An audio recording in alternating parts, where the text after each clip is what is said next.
अस्सलाम वालेकुम। मेरा नाम मोहम्मद शाहिद सुहेल है। मैं ओल्ड राबियन और ओल्ड फास्ट यूनिवर्सिटी से मैंने अपना इंजीनियरिंग डिग्री प्रोग्राम कंप्लीट किया है और GCU से मैंने अपनी FSc की हुई है। मैं नवीन गिल साहब का ओल्ड स्टूडेंट हूँ और NMG में पढ़ाते हुए मुझे ये 6 साल हो चुके हैं। मैं यहाँ पे मैथमेटिक्स टीच करता हूँ। NMG के ऑलमोस्ट तमाम कैंपसेस के अंदर मैं पढ़ा चुका हूँ। मौजूदा जो है वो मैं MAO कैंपस और ग्रीन पार्क कैंपस में पढ़ा रहा हूँ। आज हमारा टॉपिक है ट्रिग्नोमेट्री। ट्रिग्नोमेट्री चूँकि बहुत मेजर सब्जेक्ट है मैथमेटिक्स के अंदर, तो हम टोटल ट्रिग्नोमेट्री को कवर नहीं करेंगे, बल्कि सिर्फ हम जनरल आइडिया लेंगे कि ट्रिग्नोमेट्री है क्या और इसको क्यों पढ़ा जाता है। सबसे पहले ट्रिग्नोमेट्री वर्ड है 3 ग्रीक वर्ड्स से। ये तो आप सबको पता होगा, बहुत कॉमन है, बहुत पढ़ाया जाता है स्कूल में, कॉलेजेस में। ट्राइगोनामेट्रॉन, ये तीनों ग्रीक वर्ड्स हैं, ग्रीक जुबान के। ट्राई का मतलब है 3, गोना का मतलब है एंगल्स और साइड्स। इसको दोनों तरीकों से लिया जाता है, एंगल्स भी कहते हैं, साइड्स भी कहते हैं। और मेट्रॉन का मतलब है मेजरमेंट, यानी 3 साइड्स की जो मेजरमेंट है उसको हम क्या बोल देते हैं, उसको हम बोलते हैं ट्रिग्नोमेट्री। अब 3 साइड्स में आपको पता है या 3 एंगल्स में आप लोगों को पता है कि कौन सी शेप आती है, वो आती है ट्राइंगल। यानी यहां पर ट्रिग्नोमेट्री के अंदर हम जो डिस्कस करते हैं वो ट्राइंगल को डिस्कस करते हैं। सबसे पहले इसका जो भी टॉपिक हम पढ़ते हैं, जो भी चीज हम पढ़ते हैं, उसका हमारी रियल लाइफ के अंदर डायरेक्ट इंप्लीमेंटेशन होती है, बहुत ज्यादा होती है। ये अलग बात है कि हमें पता नहीं होता। बहुत से स्टूडेंट्स इस बात की कंप्लेन करते हैं कि सर मैंने फर्ज करें क्वाड्रेटिक फॉर्मूला पढ़ा है, अब मैं अपनी फील्ड में हूं, मेरी जिंदगी में वो कहां पे इस्तेमाल हो रहा है। तो होता इस तरह है कि आप लोग अपनी फील्ड स्विच कर जाते हैं। मतलब आपने मैट्रिक में साइंस पढ़ा, आगे चल के आपने आर्ट्स पढ़ा, जॉब आप किसी क्लर्क के लग गए हैं, किसी बैंक में लग गए हैं, किसी ऐसी जहां पे वो यूज नहीं हो रहा, तो आपको लगता है कि जो आपने पढ़ा था वो किसी काम नहीं आया। अगर आप स्ट्रिक्ट अपनी फील्ड के अंदर रहें तो फिर आपको उसका रियल लाइफ के अंदर यूज नजर आता है। सबसे पहले हिप्पार्टस एक एस्ट्रोनॉमिस्ट था और ये मैथमेटिशियन भी था। ये सितारों के बारे में पढ़ रहा होता था, तो लेकिन हिप्पार्कस के सर पे मेनली सेहरा जाता है कि हिप्पार्कस वो बंदा था जिसने ट्रिग्नोमेट्री को इन्वेंट किया। ये सितारों के बारे में पढ़ रहा था, तो वहां से इसने इसको यूज करना स्टार्ट किया एस्ट्रोनॉमी के अंदर। उसके बाद ट्रिग्नोमेट्री हमारे रियल लाइफ में किसी भी चीज की हाइट मालूम करना, मतलब किसी टावर की हाइट मालूम करना, किसी माउंटेन की हाइट मालूम करना, उससे आपका डिस्टेंस मालूम करना, एंगल ऑफ एलिवेशन, आप कितनी नजर उठाते हैं। हमारी आर्मी के अंदर जो गन्स हैं, जो कि एंटी एयरक्राफ्ट गन्स होती हैं, जो कि जहाजों को मारती हैं, ड्रोन्स को मारती हैं, उनमें एंगल ऑफ एलिवेशन कितना होगा। फिर ड्रोन्स जो चल रहे हैं उनका एंगल ऑफ डिप्रेशन कितना होगा, कितने डिग्री पे जाके वो हिट करेंगे, इनके अंदर इस्तेमाल होती है। इसके बाद ओशनग्राफी के अंदर इस्तेमाल होती है। समुद्र के अंदर जो वेव्स आती हैं, उनकी जो टाइड्स होती हैं, वो कितनी बुलंद वेव्स हैं, या किसी भी चीज का सतह समुद्र से कितनी बुलंदी है, कितना समुद्र की गहराई कितनी है। इसके अलावा आजकल के रियल जदीद दौर में ये मोबाइल गेमिंग्स के अंदर बहुत इस्तेमाल होती है। गेमिंग्स का बहुत बड़ा हिस्सा है हमारे पास ट्रिग्नोमेट्री। ये आपको तमाम इनकी डायग्राम्स हमारे अभी साथ लेक्चर्स के ऊपर चल रही होंगी।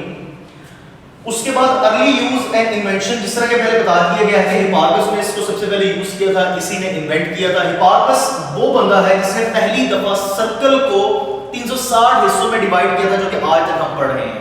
असल में सर्कल भी एक पॉलीगॉन है, मैनी साइडेड क्लोज फिगर है, जिसकी 360 साइड्स हैं, लेकिन जब हम उन साइड्स को ज्वाइन करते हैं तो वो इस तरह से बन जाता है कि वो सर्कल हमें नजर आता है। लिहाजा इसने सर्कल को पहली दफा 360 हिस्सों में डिवाइड किया था और एक हिस्सा सेंटर पे जो एंगल बनाता है उसको 1 डिग्री कहते हैं। It's very common now. तो ये है हमारे पास ट्रिग्नोमेट्री। इसके अंदर हम ट्राइंगल्स के बारे में स्टडी करते हैं।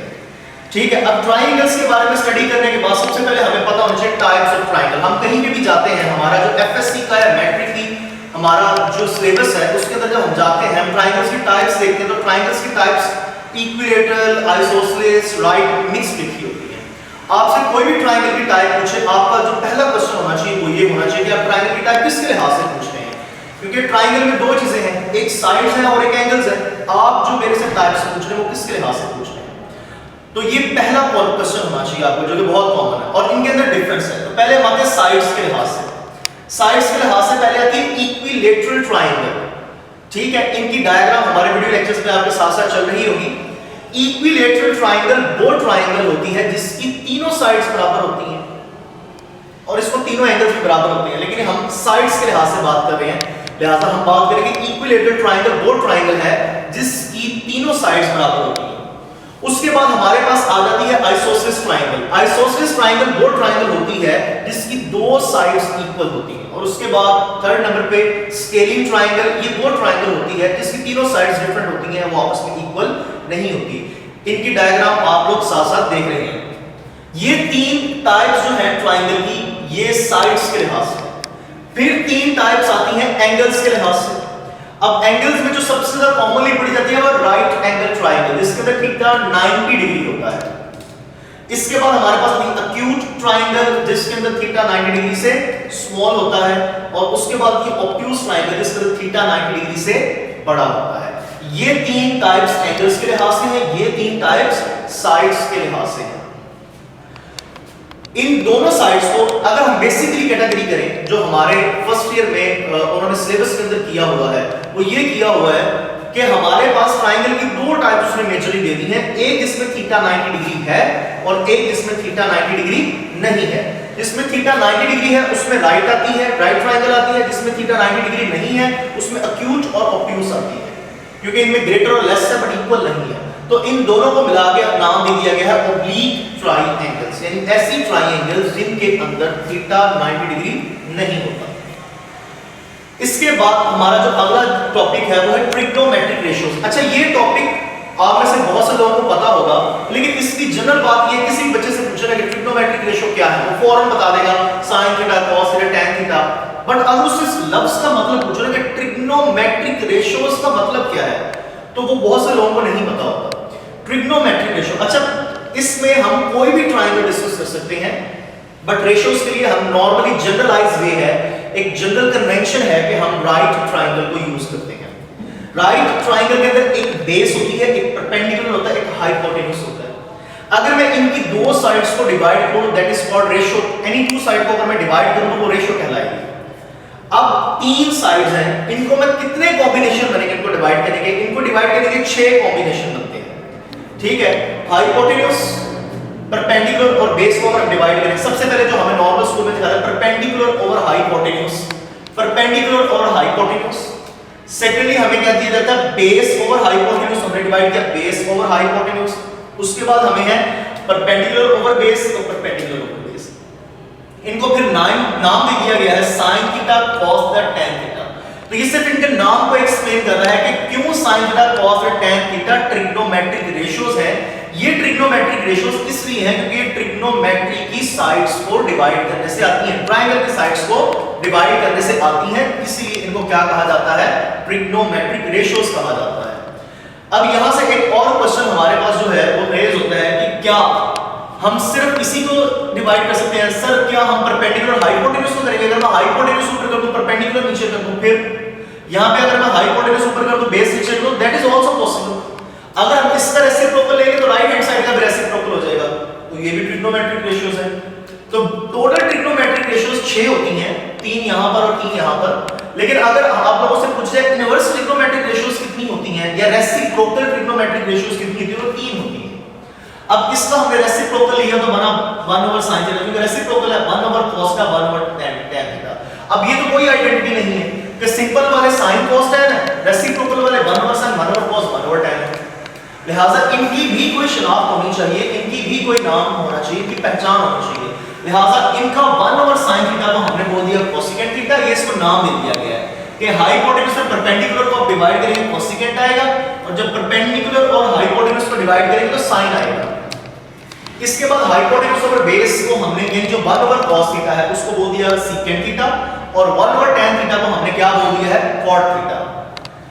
यहां से हमें पता चला है कि ये जो 1 ओवर sin थीटा और कोसेकेंट थीटा हम कहते हैं एक दूसरे का रेसिप्रोकल है। तो यहां से हमें पता चला एक दूसरे का रेसिप्रोकल ये क्यों है। अच्छा, इनमें से एक और बात बच्चे पूछते हैं कि सर ये sin cos tan, हमने परपेंडिकुलर और हाइपोटेन्यूज को sin बोला, इसको हम cos क्यों नहीं बोल सकते? देखिए आपका कोई ना कोई नाम है, आपका एक दफा जो नाम है जो रख दिया गया है, अब फर्ज करें आपका नाम मोहम्मद है, अली है, आपको सारे अली अली अली कहेंगे, मैं कहता हूं मुझे आपका नाम अली नहीं अच्छा लगता, मैं आज से आपको अब्दुल बासित बुलाऊंगा, तो इट्स नॉट पॉसिबल। जो नाम रख दिया जाता है वो फॉलो करना होता है, वो कन्वेंशन है। जिस तरह के करंट के केस में है कि कुछ लोग कहते हैं करंट कन्वेंशनल करंट है वो पॉजिटिव होता है, और जो कुछ कहते हैं जो ओरिजिनल करंट है वो नेगेटिव फ्लो होता है। तो ये कन्वेंशंस हैं जो हमने पहले कन्वेंशन अडॉप्ट कर ली है कि करंट किसकी वजह से फ्लो होता है, आज तक हम वही मानते आ रहे हैं। यहाँ भी यही केस है कि इनके जो नाम रख दिए गए हैं वही इनके नाम रहेंगे।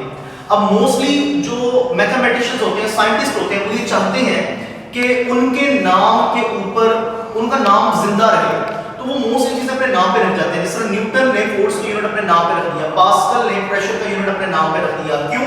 ताकि वो जिंदा रहे। इसी तरह एक कन्वेंशन है, इट्स नॉट 100% ट्रू, कि ये इसके जो हिप्पार्टस था इसके बच्चों के नाम के तौर पे उसने इनको इंट्रोड्यूस करवाया गया था।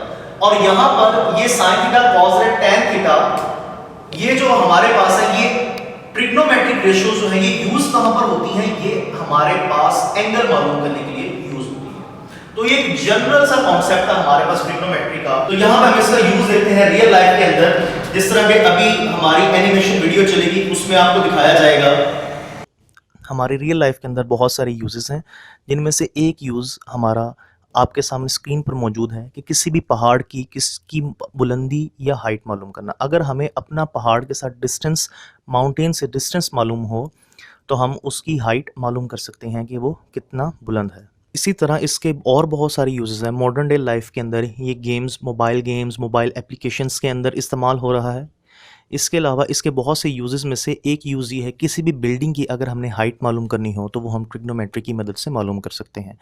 फ़र्ज़ करें हमने टावर की हाइट मालूम करनी है, हाइट AB है, हम पॉइंट C पर खड़े हुए हैं, हमारा टावर से जो फासला है वो BC है और एंगल ऑफ एलिवेशन हमारा 60 डिग्री है।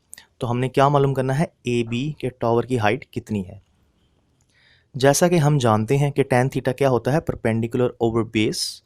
तो लिहाजा यहाँ पर tan theta AB over BC आएगा, और चूंकि एंगल ऑफ एलिवेशन 60 डिग्री है तो √3 वैल्यू आएगी। अब हम अपना टावर से जो डिस्टेंस है वो लेट कर लेते हैं, फ़र्ज़ करते हैं 15 मीटर है, तो टावर की हाइट आएगी 15 √3 मीटर्स। तो ये बहुत इंपॉर्टेंट यूज़ है ट्रिग्नोमेट्री का हमारे रियल लाइफ के अंदर। इसके बहुत सारे यूजेस में से एक और यूज़ ओशनग्राफी है। वो ये है कि अगर हम समुंदर के अंदर किसी एक पॉइंट पर हैं, या फ़र्ज़ करें हम समुंदर के अंदर ट्रैवल कर रहे हैं, तो हमारा समुंदर के साहिल से जो फासला है वो कितना होगा। समुंदर के अंदर जो लहरें उठती हैं उन लहरों की कितनी हाइट होती है, ये भी इसके यूजेस में से एक यूज़ है। इसके अलावा इसके और बहुत से यूजेस में से एक यूज़ ये है कि ये सितारों के दरमियान डिस्टेंस मालूम करने के लिए, प्लैनेट्स के दरमियान डिस्टेंस मालूम करने के लिए इस्तेमाल की जाती है। असल में ये इन्वेंट ही यहाँ से हुई थी। हिप्पार्कस ने तो ओरिजिनली इसको यूज़ करना स्टार्ट ही यहाँ से किया था। लिहाजा ये इसके चंद यूजेस है जो हमने आपको बयान किए हैं। अब क्विज़ जो है उसका टाइम है, तो क्विज़ में हम आपसे एक क्वेश्चन पूछेंगे जिसका आपने जवाब हमें बताना है। क्वेश्चन यहाँ पर ये रेज होता है जो कि बहुत सोचने वाला क्वेश्चन है, और ये हम आपके एंड पे छोड़ के जा रहे हैं कि आप लोग इसको सोचें, और अगर आप लोगों को पता हो तो इसका जरूर जवाब दीजिएगा कि हमारे पास ट्रिग्नोमेट्री 3 कोनों वाली शेप है, उसके ऊपर फर्स्ट ईयर के अंदर 6 चैप्टर्स हैं, मतलब बहुत मेजर पोर्शन फर्स्ट ईयर के मैथमेटिक्स का ट्रिग्नोमेट्री पे डिपेंड करता है। तो उसने 6 चैप्टर ट्रिग्नोमेट्री पे रख दिए, क्या वो एक चैप्टर भी क्वाड्रिलेटरल यानी 4 कोनों वाली शेप पे नहीं रख सका, पेंटागन पे नहीं रख सका, ऑक्टागन, नैनागन, डेकागन, किसी पे भी उसने नहीं रखा। ट्रिग्नोमेट्री में ही ऐसी क्या खास वजह है कि 6 के 6 चैप्टर्स उसने ट्रिग्नोमेट्री पे रख दिए हैं सिलेबस में हमारे, और ट्रिग्नोमेट्री को इतनी खास अहमियत क्यों हासिल है as compare to other shapes? ठीक है, तो उम्मीद है कि आप लोग इसका जवाब